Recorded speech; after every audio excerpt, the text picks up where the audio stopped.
So today, as I'm getting ready to head out to the bunkhouse and to the range, do a little bit more test firing with that really cool 1911 A1 from SDS, the mail lady went by.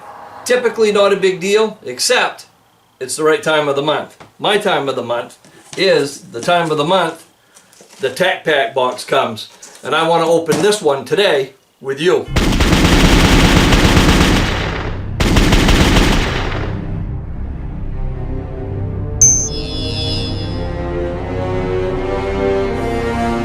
So we've spoken about it a few times in the past, what a cool thing it is to have Christmas come, something that feels like Christmas a dozen times a year.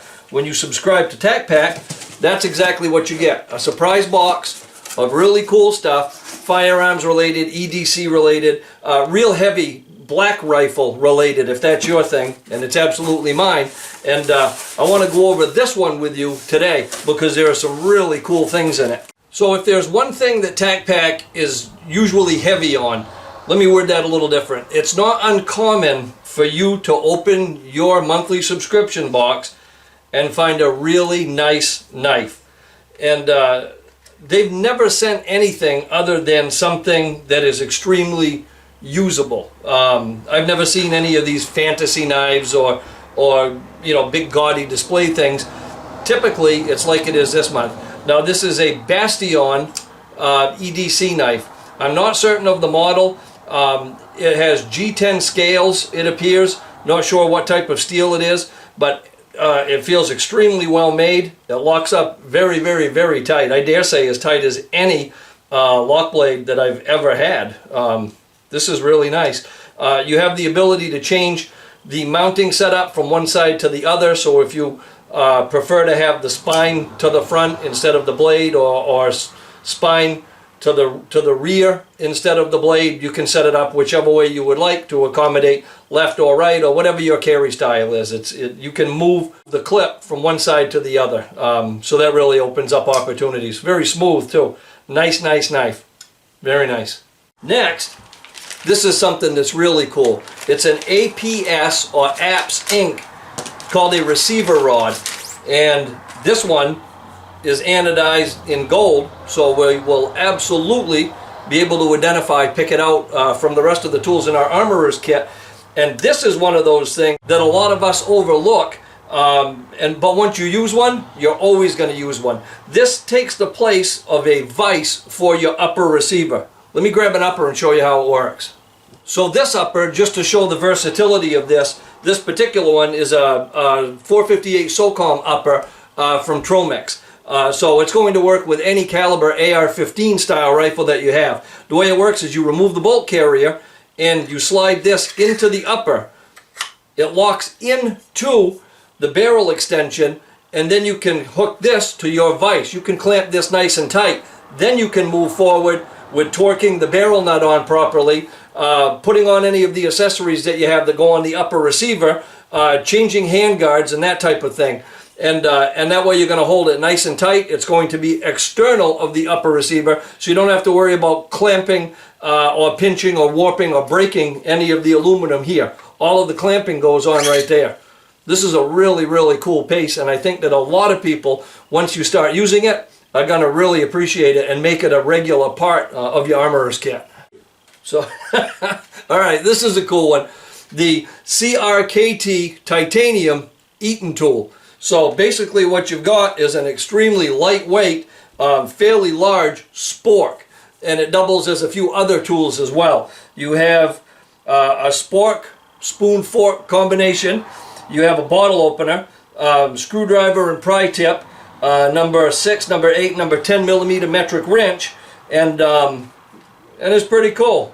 And I'll definitely add it to my kit. This is neat. This is the kind of stuff that I like to get from TacPack because it's things that I typically don't know exist until I see them through TacPack. Otherwise, I wouldn't have any idea that they're out there.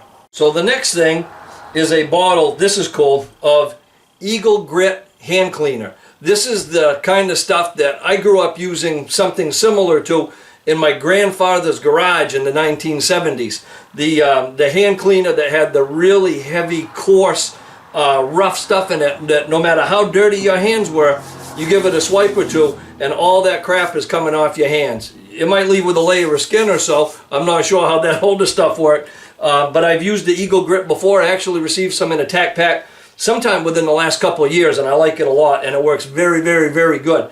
Pro tip though, because of the size and shape of the bottle, don't confuse it with gun lubricant, because I'd be willing to bet that if you applied a little bit of Eagle Grit to your action, it probably wouldn't have the outcome that you would want. Don't ask me how I know that. Just guessing. Very cool. And a couple neat pieces from suppress straps. Now, the first is like an all-weather notebook. And so you've got a dope book to keep with you. And this is one of those things that you don't think much about unless you have one. My coat, I've got a pocket for it right up here with a nice all-weather pen. And it's come in handy all kinds of times. Trust me, if you're one of these younger people and you use your phone for everything, there's a lot of times that a pen and a piece of paper come in a whole lot handier than your telephone, especially in really bad weather. So this is kind of cool, and it's nice to have. And if you're younger and maybe wouldn't pick one up, this will be a really good addition to your loadout. And with it comes a kindling card. Looks like a business card, a little bit thicker than a business card, maybe just a little, maybe the size of 2 or 3 normal business cards. But it is a wax impregnated wood. So all you do is you shave off a little bit of it for a fire starter, and you hit it with a ferro rod, hit it with a spark, and it gives you a nice base to start a fire even in crappy weather. So this is a really neat thing, the kindling card, and it's also from Suppress Straps. So that is this month's TacPack. That's how it came to my door. If you subscribed, that's how it would have shown up at your door. Now I'm going to provide you with an address in the information below this video, and there's also going to be a code in there, Shooterist, SHOOTERIST. If you use that code, they're going to send you from TacPack a free grab bag of some kind of mystery gear. And TacPack doesn't disappoint. That's what I found anyway. So make sure that you use the code, and they're going to know how many friends we have out here in a vast social media universe, and you're going to get to benefit by getting a little bit of extra gear with your very first pack. So thanks for joining me on this little tour of this month's TacPack. I hope that you enjoyed it. We don't have to worry about social or spatial distancing, because this comes to your mailbox, and it doesn't matter what's going on around it. We still get to enjoy this kind of stuff. If you did enjoy this, please click like, share us with your friends in your vast social media universe, subscribe to the channel if you don't already, both on YouTube and on Full30. And if you like to discuss guns, almost every day we're over on Facebook at facebook.com/guntestvids. Till next time, have fun and be safe.